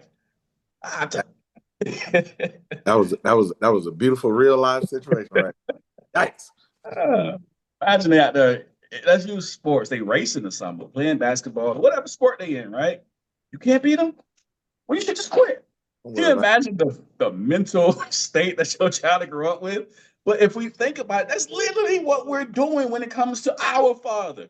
He says all through the Bible, even in the New Testament, keep my commandments. But yet, Pastor so-and-so, Bishop so-and-so, and Deacon so-and-so said the law is done away with, even though Christ himself kept the law. And we show that all the time. Christ himself taught people to keep the law. Before that, what reason? We say it's too hard. Just quit. You break one, you broke them all. Just break them all because you broke one already. What? If you love me, keep my commandments. It don't say that. It's literally in the New Testament. And you know what? And so when I'm having a conversation, what I typically do, I don't go to the Old Testament. I stay right in the New Testament to show them just how many times it said for you to keep God's commandments in the New Testament, and just how many times your pastor, your bishop, your deacon purposely skipped over these verses. Because if you've been a Christian for 30 years, you ain't never read this, something's wrong, brother. Something's wrong, sister. My Bible, let me see. Hey, matter of fact, I swap Bibles. Let's just make sure. I ain't got a special type of book. Now, let me read your book and show you in your book all the highlights that you got that skipped over these verses. I had a meme one time that says, I ain't gonna go to that. Anyway, I'm gonna show you. And what ends up happening is, we let people tell us these things. And right here, we see Manasseh doing the same thing, but they hearken not. And Manasseh seduced them to do more evil. Our pastors, bishops, and deacons are seducing us to not keep God's laws. My son asked me, he ain't hit his growth spurt yet. He said, am I going to be tall like you, Daddy? Oh, yeah. I said, you're going to be just like your daddy. Right? Because he had a little thing about, his little sister a little taller than him and his little sister. I told him, I said, well, when I was younger, my sisters, although they were older than me, they were taller than me too. It wasn't until I got like ninth grade, I kind of changed positions, right? And so I'm talking to him, and I told him, yeah, you're going to be just like me. But what if he don't hit a growth spurt? What if, I don't know, he never take the career fields, he never go to the military, never been a paramedic, never been a police officer? What if he never has any interest that I have? What would he say? I'm not like my daddy. Why? Because he don't do nothing I do. But we say we're like Christ. And this is why I say in the New Testament, when I'm having these conversations with Christian brothers and sisters, I show you all the places in the New Testament where Christ kept the law and taught you to keep the law. These are all the places that pastors skipped. But you can't be Christian or like Christ if Christ is doing all of this and you are doing none of it. How can you say you're like that person? In everyday sense of the word or how what we mean by it, we understand that. But when it comes to the Bible, somehow that logic don't transfer over. Don't make sense. And so we got Manasseh here, like our leaders of today, seducing the people to be wicked in the eyes of the Lord. And for some odd reason, convince the people that Christ coming back to hand out gummy bears and lollipops and hugs and kisses. When it literally says the blood is going to be up to the horse's bridle, he's slaying. The question is, why is he slaying? The same reason for the forefathers who were doing wickedness, failing to keep the commandments of God. Right? All that's in the New Testament. None of it's in the Old Testament. Go ahead. I was just going to point out the fact that we live in America, and America got over 30,000 laws, and we law-abiding citizens. Don't send me to jail. Don't send me to jail. Not break one of them laws. Law-abiding citizens. Again, working as a police officer. We had law books this thick. There is no Bible that we have that, at least in today, we don't have that was thick as my law book. Them laws I had to know, right? You a law-abiding citizen? Oh, I don't break no law. I'm a law-abiding citizen. You keep God's laws? Oh, it's 600. Man, America got like 2,000, literally. No exaggeration. 2,000 laws, and you say you ain't broke not one of them. But now when we get to the Father's laws, oh, it's 600. That's too many. Where does the logic leave? But here's the problem. It ain't just our Christian brothers and sisters. We read about a king and why we went into the Babylonian captivity. Manasseh taught the people to do the same exact thing. And that same spirit of Manasseh that he had is in the earth today, seducing the people to sin against the Father. So now he goes back and he repents, And then when he repents, well, guess what happens? The people keep going. Now, let's go to 2 Kings 21, verse 10. 2 Kings 21, verse 10. This is 2 Kings 21, verse 10. And Yahweh spake by his servants, the prophets, saying, because Manasseh, king of Judah, hath done these abominations and hath done wickedly above all that the Amorites did, which were before him, and hath made Judah also to sin with his idols. Now stop now. The Amorites, remember, we go back. He told Abraham, the wickedness of the Amorites are what? Not yet fulfilled. They still got a lot of a mess going on, right? Abraham, I need you to come out of there. Why? Same thing that we're told in Revelation. Come out of her, my people.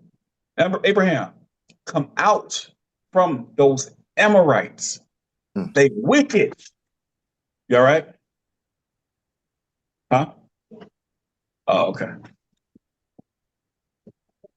She fell and she rolled 3 times. I had to make sure the wickedness, I need you to come out of her. Same thing we're being told. And now here we got the king, who's king over the people. He's more wicked. He's literally has so much wickedness. His wickedness has outdone the wickedness for the reason the father had to go and get Abraham and pull him out in the first place. He done surpassed that whole situation. He is the reason for the Babylonian captivity. Let's keep going. Verse 12. Therefore, thus saith Yahweh, the power of Israel, behold, I am bringing such evil upon Jerusalem and Judah, that whosoever heareth of it, both his ears shall tingle. And I will. Oh, right there. If you know what I'm about to do to you, your ears gonna start tingling. I don't even know what that's about, right? But it had to be such a fate. I saw. Man, that's whoa. I saw AI, and they made a video. Y'all seen these new AI videos? And some of them are pretty neat, but they made a video, and in this AI video, they were in Jerusalem and fire was all around them. And I'm not gonna lie, I watched the video like 10 times, maybe 15, because it was kind of so neat to almost see us as us in our atmosphere. Well, you know, where we're from. I kept looking at it like, wow, this is crazy. And the brothers, you know, they talking like today's language, you know, like today's terminology and slang. It was like, oh, wait, I forgot what they said. Nebuchadnezzar thought he was gonna hold us down, man. We ain't scared, you know. And they got fire burning around the Babylonians outside coming in, but they were still rebellious. They were still rebellious. And I'm looking at it like, wow, this is such a love. Now, it didn't go into the judgments, but if you read about what the Babylonians did to our people, when it says they ripped our bodies, when it says, you know, the way they brutalized Judah, the way the Assyrians brutalized the northern kingdom, same way Columbus came in and brutalized, you know, and his minions, literally cutting women open, ripping their stomachs open. The Romans were actually trained to like crave blood. They were trained, and it was almost like a turn on to them to see you suffer. You beg somebody for mercy? No, don't, no. But yet, the more you beg, the more it excites that person to do harm to you. Now, remember Ezekiel 9? Go, kill them. Kill the old, the young, the men, the women, the children. He said, kill everybody. Who is that? Oh, yeah, that's the guy that you didn't read about in your Bible. That's the one you say loved everybody. Don't have These are the pity. facts that we skip over. And it says, don't have pity. And that's right, exactly what I was going to. Don't have pity. The pity of that person, there's a spirit on that person. The pity of that person is held back by the Father. That's the judgment. So when his Father say, I'm going to send such a judgment upon you, your ears going to tingle. If you really knew what that judgment was, your ears will start tingling. Like, it wasn't nothing easy. It was something serious. Oh, that's an old man. Don't mess with the old man. What you doing messing with the old man? They just killed the old man. That's the old lady. They killed the old lady. That is a baby. By the feet, dash the head against the stone. Brutal. Right? You might say, I don't believe in the Bible. That's okay. Go to your library. This is in the history books. You could be an atheist. You still can find the history on this. But this is what happened. This is what Manasseh brought upon the people, even though he repented. Let's go to 2 Kings 24, verse 3. 2 Kings 24, verse 3. Actually, start at verse 1. And read down to 4. This is the book of 2 Kings, chapter 24, starting at verse 1. In his days, Nebuchadnezzar, king of Babylon, came up, and Jehoiakim became his servant 3 years. Then he turned. Hold on. I said 2 Kings 24. Did I go somewhere wrong? You said 24, 1 through 3. Yep, I was in the wrong place. Go ahead. Come. In his days, Nebuchadnezzar, king of Babylon, came up, and Jehoiakim became his servant 3 years. Then he turned and rebelled against him. And Yahweh sent against him bands of the Chaldees, and bands of the Syrians, and bands of the Moabites, and bands of the children of Ammon. Right there. Y'all know why I'm saying in bands, right? Droves. They were sending them in waves. Nebuchadnezzar had them roles of power. He took over everybody. He had the child. Yeah, he was the Chaldees. He had the Syrians. He had the Moabites. He had y'all seen 300? The movie 300? When that joke had on conquered everybody, his army was massed. That was Nebuchadnezzar. Keep going. Children of Ammon, and sent against Judah to destroy it, according to the word of Yahweh, which he spake by his servant, the prophets. Verse 3, surely at the commandment of Yahweh came this upon Judah, to remove them out of his sight for the sins of Manasseh, according to all that he did. and also for the innocent blood that he shed. For he filled Jerusalem with innocent blood, which the Lord would not pardon. The Lord would not pardon. You filled Jerusalem with innocent blood. Mm. Who remembers the law where it says, what time is it, 12:14? The law that says, how do you clean blood from the land?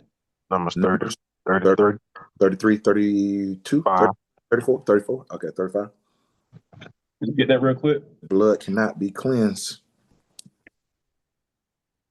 You got it out?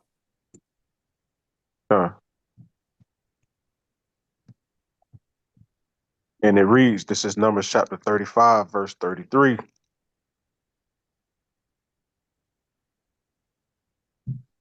It reads, so ye shall not pollute the land wherein ye are, for blood it defileth the land, and the land cannot be cleansed of the blood that is shed therein, but by the blood of him that shed it.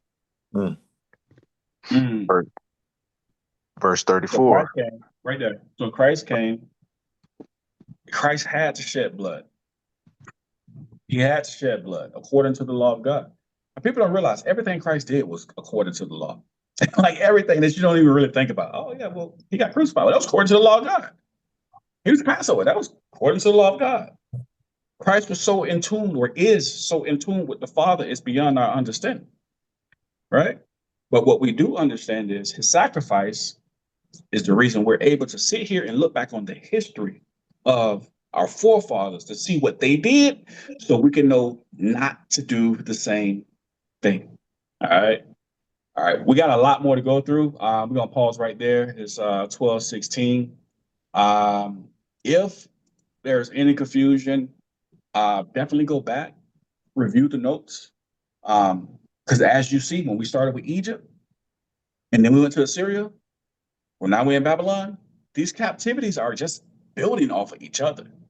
You need to know what happened in the previous captivity. For example, the Amorites with Jacob and Joseph and Hyksos, and they went down. You need to know what happened then, and it gives you a better understanding of where we are now, what's happening right now. All right, they're building off of each other. Don't not go back and study. All right, put the we kind of been ripping and running, so a lot of lessons haven't been in there. We got to upload those the midweeks and things of that nature. But we'll get the lessons in there. We might not be able to get in until we get home, right? Because we can't do the upload and downloads right now. But when we get back, we'll make sure they're all in there. But even with your notes, just go through your notes, refresh. You know, there will be we're gonna start off next week with a Q&A because we got to make sure we got everything from last week. And again, slow, boring information. I get it. But you got to know that slow, boring information in order to be able to know what's going on when you want to get to the more exciting stuff, the prophecies. Ooh, who the purple horse in Revelation? All that type of stuff. Ain't no purple horse in Revelation. But if you don't read, you might think it's one enough. Point is, make sure you go back and read and study. All right. We need the information. We need the foundation. We need to know what's going on. Are there any questions, concerns, comments about anything we've gone over today up until this point? I got one comment. Yeah. And I don't know if I should make this now or at the end of your presentation, but on page 119 of the study guide that we have, it's kind of like a brief synopsis of the captivity, of the Babylonian captivity. So if people can also take a look in conjunction with reading. Which study guide are you referring to? The book that we sent out for dedication. Oh, okay. Yeah, everybody should have it. It even have the dates in there as well. So. Okay. Yeah, I was like, what study guide? I know I get a teacher a study guide. I'm like, I ain't put 119 pages in it though. All right. I don't have those study guides in the books. It's the book on page 119. No, I got you. Now I just want to know which one we're referring to. Yeah. Okay. Jeremy, I said I don't have those study guides or the books. You say you don't have one? No, I don't have any.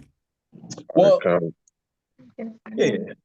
we got ours from Big Pops over here. I know you're gonna make sure you get one. Yeah, we gotta make sure make you get one. gotta make sure you get one. Who that? iPhone. Who that? Sam?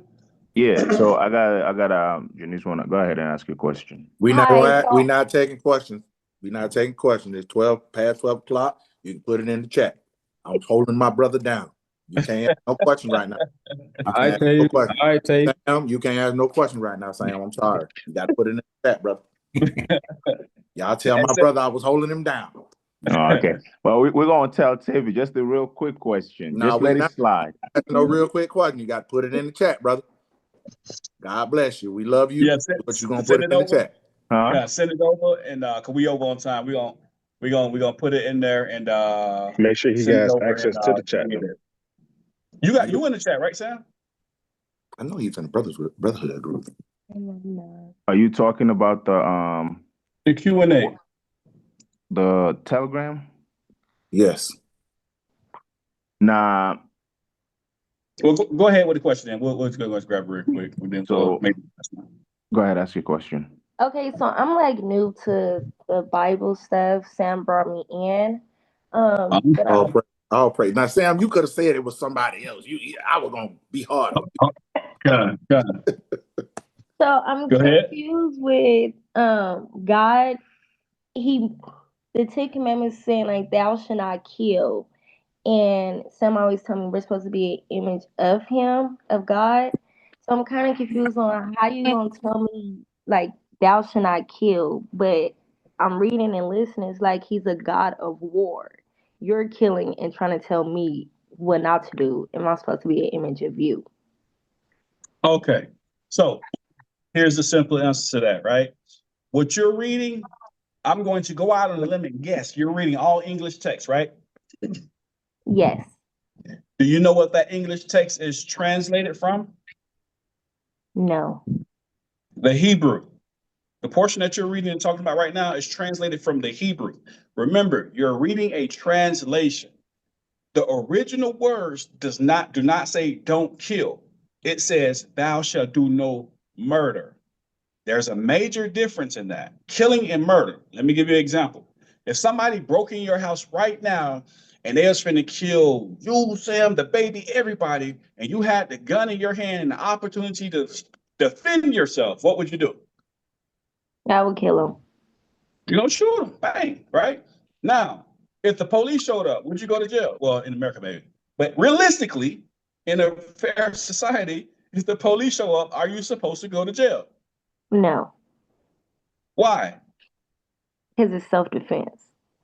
It's self-defense. Now let's flip-flop it. If you go into somebody's house and you planned and plotted and premeditated the situation that you're going to carry out, and then you get in there and then you shoot them, the police show up, are you going to jail? Yes. Yes, you are, because that's murder. The Bible says thou should do no murder. And we can read all throughout the Bible where there was killing that happened. Judgment happened. If one of the laws state that if you commit adultery, you were to be killed. That's judgment. But murder is something completely different. Okay, murder is something premeditated that you did based off of your own feel, your own jealousy, your own anger, your own dislikes, and you just went out and took somebody's life, and there was no legal or lawful justification for you to do so. Okay, so when you read the English text, it doesn't translate over properly, which is why we understand to go into the Hebrew. So remember, it says, "Thou shalt do no murder," not "do not kill." That's a bad translation. And you gotta, the more you get into it, you'll start to get into the Hebrew. That's what we teach. We go back and look the words up to see what they actually mean. Because remember, last thing I'll end with this. You're reading a translation from a time period thousands of years ago, different cultures where words meant different things than they necessarily mean now. And we gotta read the scriptures in the lens and in the understanding in which they wrote them, and not in the understanding of which we read them in 2025, if that makes sense. Thank you. You're I'll welcome. be here next class. Thank you for your question, sis. I was just messing with Sam. We love Brother Sam. We love you too. Thank you for your question. Thank you.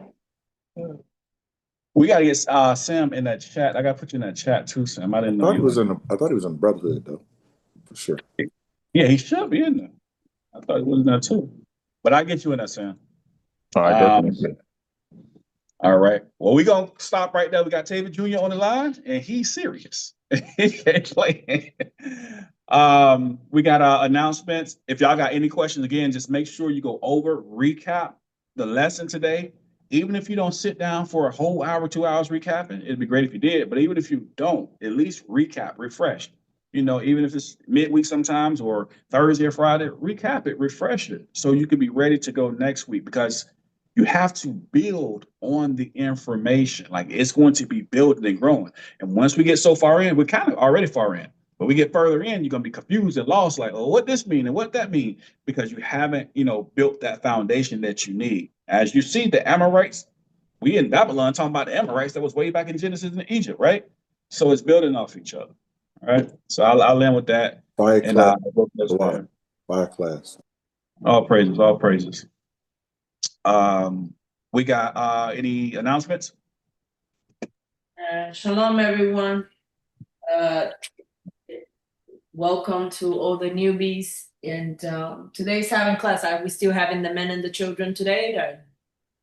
Yeah, yes. Talia and Elijah won't be there though. They're not. And do you want?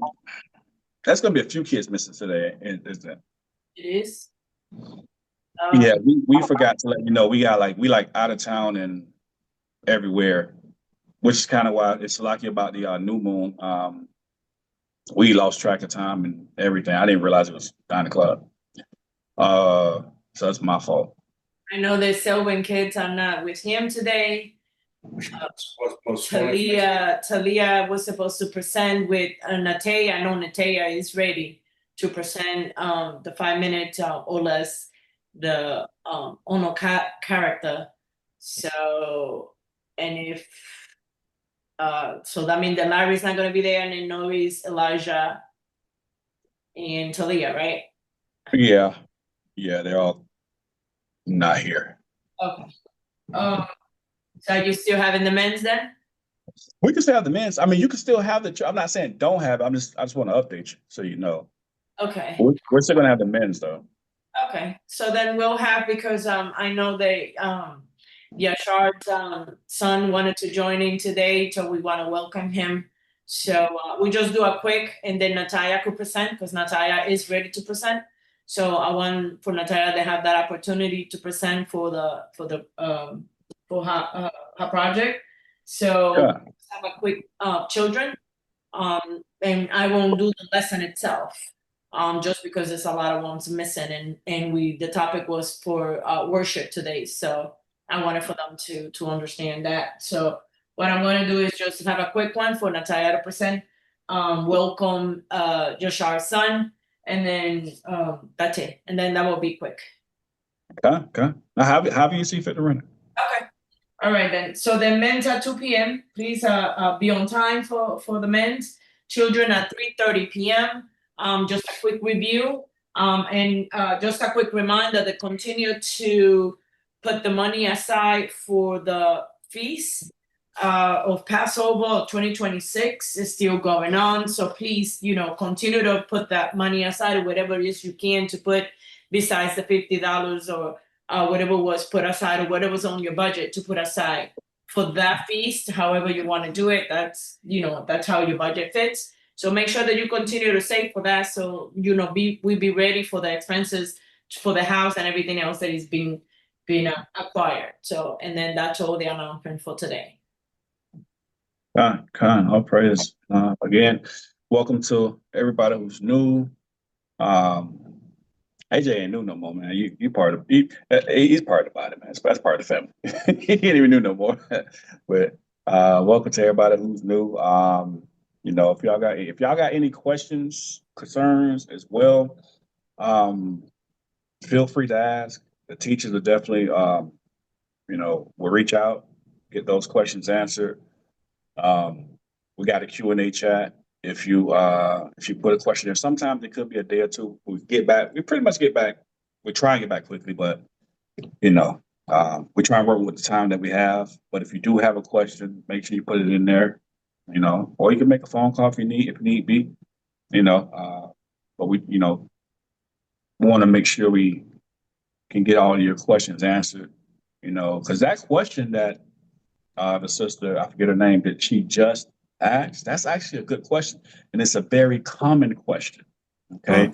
And the reason that's a good question, actually a great question, because it gives us a chance to show and teach that you can't just read a translation at face value, because this word was not written in English. You ever heard where it says lost in translation? There's things lost in translation. Y'all remember the Sirat where it says words uttered in Hebrew, but translated to another language have not the same force in them. All right. What does that mean? Words uttered in Hebrew, written in Hebrew, but they're translated to another language. They don't have the same total definition that you would have if you read it in the Hebrew, right? Because you have two different cultures speaking. You got Hebrew and then you have English, right? The English is not an extensive language or as extensive as the Hebrew. And we went through this in class. Like we always use the word stranger, for example. In the Hebrew, there's 9 different words for stranger. In English, there's only one word. It's just stranger. And so all 9 of those words, when they translate over into English, they just translate over into stranger. And now when you're reading it, that's why when you read something like Exodus 12, it says the stranger cannot eat of the Passover. 2 verses down, the strangers can eat of the Passover. 2 verses down, the strangers must not come near the Passover. Why is it saying the stranger can? It sounds like confusion because you're reading the translation. You don't know the other side of it. And when you go back into the Hebrew, you'll see that, oh, it's not talking about a stranger. It's talking about 3 different people here. But in the English, it just says stranger. So I think it's a beautiful question. And it's good that we be able to, show people that that's how everybody can. You just can't. It's not like a regular book you just pick up and start reading, because there's different. People say it's different versions. Not necessarily all different versions. It's just translations from different languages, and that's pretty much it. But glad that we was able to answer that. And if y'all got any more questions, feel free to ask. And we definitely want to answer.